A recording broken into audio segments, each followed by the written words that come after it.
AI is creating this huge wave of new job titles, but let's be real. Which ones are actually legit and which are just hype? Today, we're going to cut through all that noise and map out the real, high-impact AI careers you should be looking at as we head into 2026. So let's kick things off with a pretty bold idea that's making the rounds. The job of prompt engineer. It's kind of a myth. I mean, think about it. Job boards aren't really listing this as a dedicated title. What they do expect is that everyone, from marketing to sales to ops, already knows how to use AI tools effectively in their daily work. It's becoming a baseline. And that brings up a really important question for anyone trying to build a career in this space. If companies aren't hiring prompt engineers, then what are the jobs they are hiring for? Where's the actual demand? And what skills do you really truly need to have? Okay, let's dive right in. First up, let's just tackle this prompt engineering idea head on. Look, the skill itself is absolutely real, and it's incredibly valuable. But it's quickly becoming a universal requirement, kind of like knowing how to use email, not some specialized standalone job. The difference between a totally useless response from an AI and a game-changing one, well, it often just comes down to a simple framework.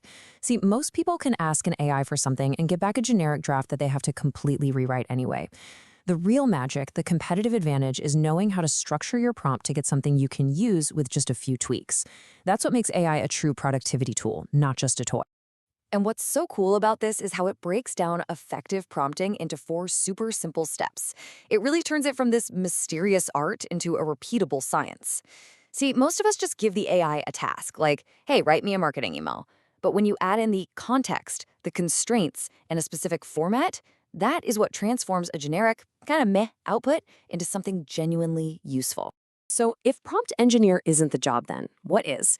Now that we've agreed prompting is a foundational skill, let's go meet the real chefs in what I like to call the AI kitchen. This analogy is perfect because it really shows how all these different roles work together to create an AI product, even though their day-to-day, their stress levels, and what makes them feel satisfied are completely different. So just imagine the AI world as a professional kitchen with 3 distinct stations. This table brilliantly lays out the fundamental differences at a quick glance.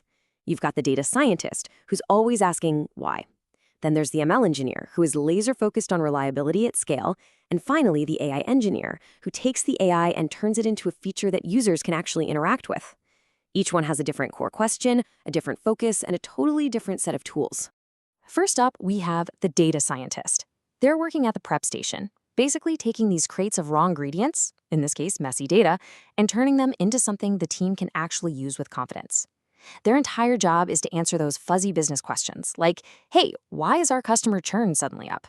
They're the ones who translate those questions into analysis, models, and clear recommendations. Next, let's talk about the ML engineer. They're on the grill line, and they're under pressure to deliver.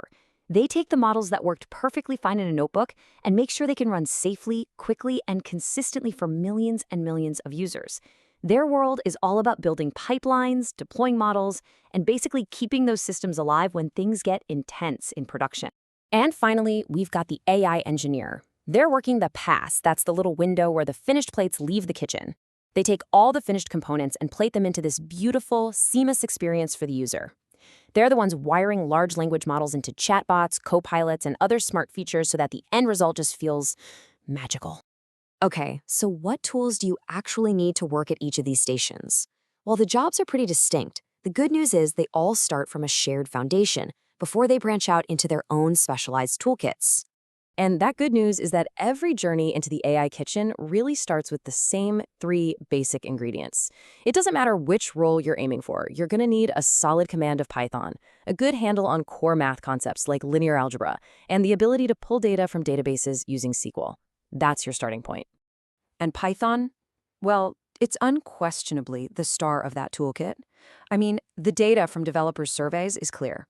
It is the dominant language for AI, used by nearly 60% of professionals in the field. And it makes sense, right? Its simple syntax and its huge ecosystem of libraries make it the default choice for most AI work. But from that shared foundation, the toolkits really start to diverge. Data scientists pretty much live in tools made for analysis and visualization, like Jupyter Notebooks. Meanwhile, your ML and AI engineers are all about production.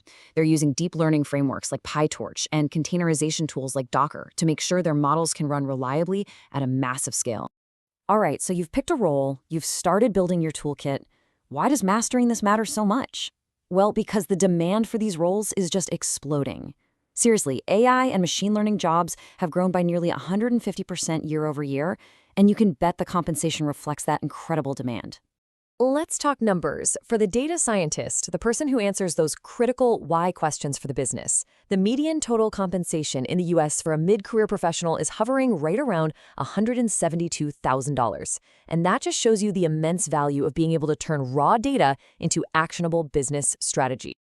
Now, for the ML engineer, the one whose work on infrastructure and reliability keeps these critical systems up and running, the compensation is also incredibly strong.